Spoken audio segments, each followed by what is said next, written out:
వివిధ రకాల వ్యాధులు ఉన్న వాళ్ళకు కూడా ఈనాడు పెన్షన్ ఇవ్వాలని మన ప్రభుత్వం నిర్ణయం తీసుకున్నది. ఇవన్నీ సంక్షేమం ఇందిరమ్మ రాజ్యంలోనే సాధ్యమవుతుంది.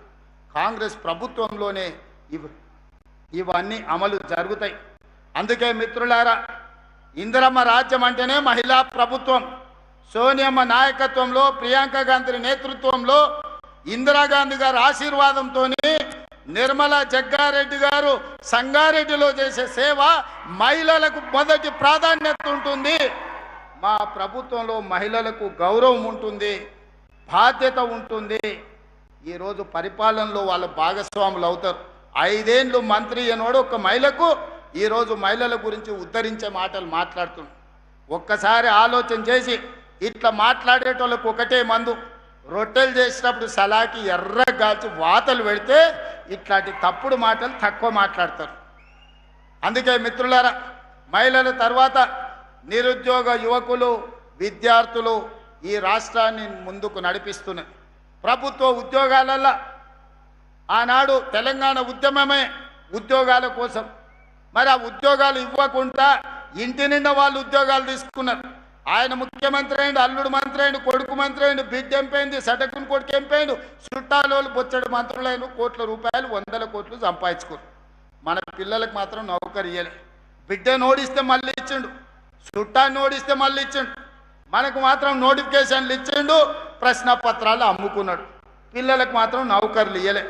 నేను వచ్చిన మొదటి సంవత్సరంలోనే లెక్క గట్టి 70,000 పైగా ప్రభుత్వ ఉద్యోగ నియామకాలు చేపట్టినాం. మా దామాన్ని ఇప్పుడే చెప్పిండు, 16,000 మంది మెడికల్ అండ్ హెల్త్లో ఇస్తే 10,000 మంది నర్సులను అంటే ఆడపిల్లలకు ఉద్యోగాలు ఇచ్చినామని ఇంతకుముందే మా దామన్న చెప్పిండు. 70,176 ప్రభుత్వ ఉద్యోగాలు తెలంగాణ రాష్ట్రంలో ఇప్పటికీ నియామకాలు చేపట్టినాం. ఇప్పుడు దాదాపుగా ఇంకొక 10,000 ఉద్యోగాలకు ఈరోజు నోటిఫికేషన్లు ఇచ్చినాం. పిల్లలందరూ కూడా జాగ్రత్తగా చదివి పోటీ పరీక్షలకు ప్రిపేర్ కాండి. వయసు రిలాక్సేషన్ కావాలంటే ఇచ్చిన భవిష్యత్తు ఖాళీలు కూడా ప్రతి 6 నెలలకు పోటీ పరీక్షలు నిర్వహిస్తా. ఏ ఖాళీలను కూడా గాలికి వదిలేయను. నియామకాలు చేపట్టి మీరు పరీక్షలు రాసుకునే అవకాశం కల్పిస్తా. నిరుద్యోగ యువకులకు నా సూచన ఒక్కటే, వాడో వీడో వస్తాడు, రెచ్చగొడతాడు, మాయ మాటలు చెప్తారు, మందు పెట్టినట్టు పట్టుకపోతారు. మీరు చూసిండ్రు కదా, ఎలా అగ్గిపెట్టే రావు, అఘోర రావు, అగ్గిపెట్టే రావు 100 పెట్టి సీస నిండా పెట్రోల్ తెచ్చుకోండు. 10 పైసలు అగ్గిపెట్టే మర్చిపోయిండు. పెట్రోల్ పోసుకొని డ్రామా బాగా చేసిండు. మా మీడియా మిత్రులు కూడా మా ఊరు 6 అడుగులు ఉన్నాడు, తాటి చెట్టు లెక్క ఏదో చేసినట్టు ఉన్నాయని అన్ని టీవీలలో చూపించారు.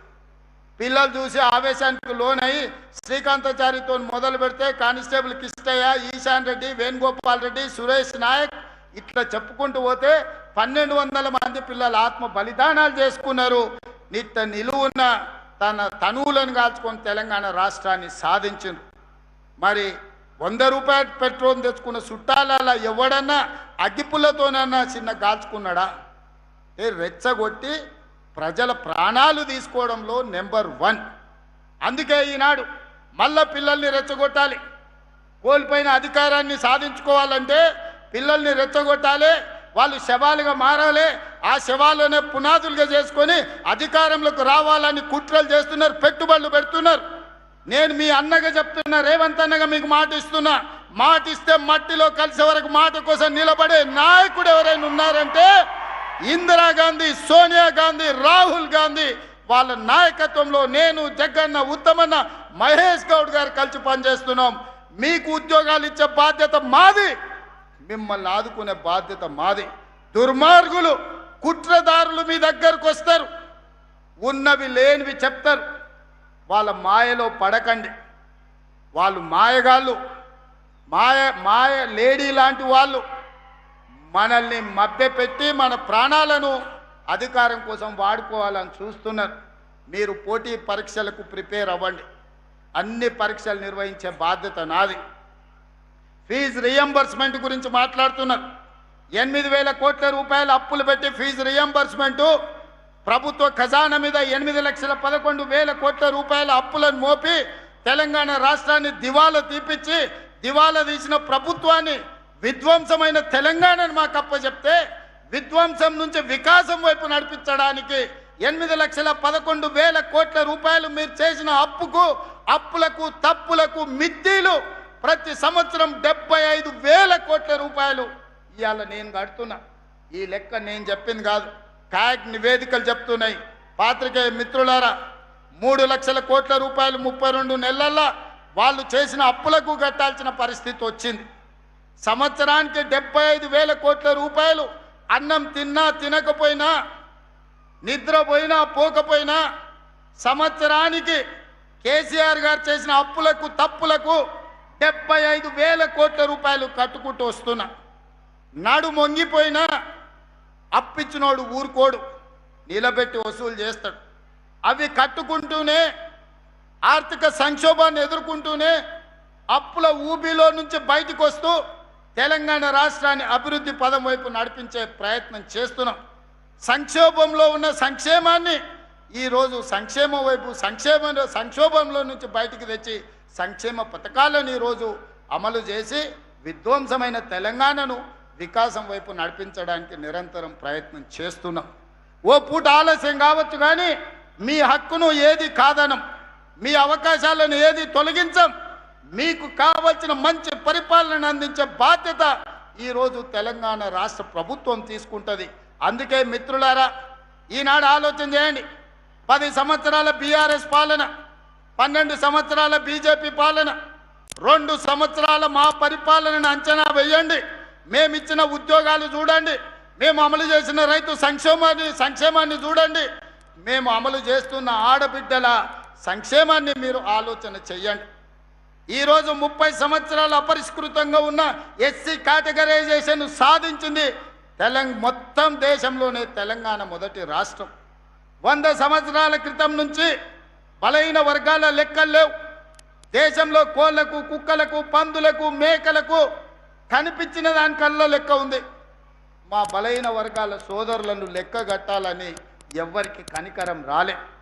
కానీ మా మహేష్ గౌడ్ గారు అధ్యక్షుడైనాక పొన్నం ప్రభాకర్ గారిని పెట్టి తెలంగాణ రాష్ట్రంలో బీసీ కులగణన చేసి లెక్క కట్టి లెక్క తేల్చి దేశం ప్రధానమంత్రి మీద ఒత్తిడి తీసుకొస్తే ఈరోజు జనగణనలో కులగణన చేయాల్సిన పరిస్థితి మోడీ గారికి కల్పించి దేశంలో మొదటిసారి కులగణన చేయడానికి పునాదులు వేసింది తెలంగాణ రాష్ట్రం.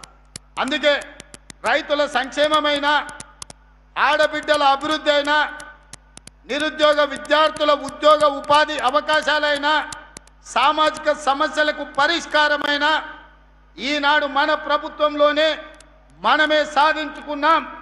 ఈరోజు విధ్వంసం నుంచి వికాసం వైపు నడిపిస్తున్నాం. 2034 వరకు మీ ఆశీర్వాదం నిండుగా ఉండాలి. మనసు నిండా, గుండెల నిండా ఇందిరమ్మ రాజ్యం రావాలనే ఆకాంక్ష ఉండాలి. మీ ఆశీర్వాదం ఉంటే సాధించలేనిది ఏది లేదు. మీకు ఇచ్చిన ప్రతి మాట నిలబెట్టుకుంటామని చెప్పి నేను ఈ వేదిక మీద నుంచి విజ్ఞప్తి చేస్తున్నా. అన్ని కుట్రలు చేసిరు, కుతంత్రాలు చేసిరు, పన్నాగాలు వండిరు, టీవీలలో చూపించారు, సోషల్ మీడియాలో పెట్టారు. ఇక శాతం అయితలేదని నిన్నమన్న ఒక ఆయన పోయిండాయా, తమిళనాడు రాష్ట్రం పోయిండు, కర్ణాటక రాష్ట్రం పోయిండు. ఏమైనా మంచి కోరుతాడు అనుకున్నా, మంచి కోరలే, అఘోర పూజలు చేస్తున్నాడా. ఇంత ఘోరం ఎక్కడ నన్ను ఉంటుందా? అసలు మడిసన్నోడు 10 ఏళ్ళు మంత్రిగా చేసినోడు, అన్నం తినేటోడు ఎవడన్నా ఈ రాష్ట్ర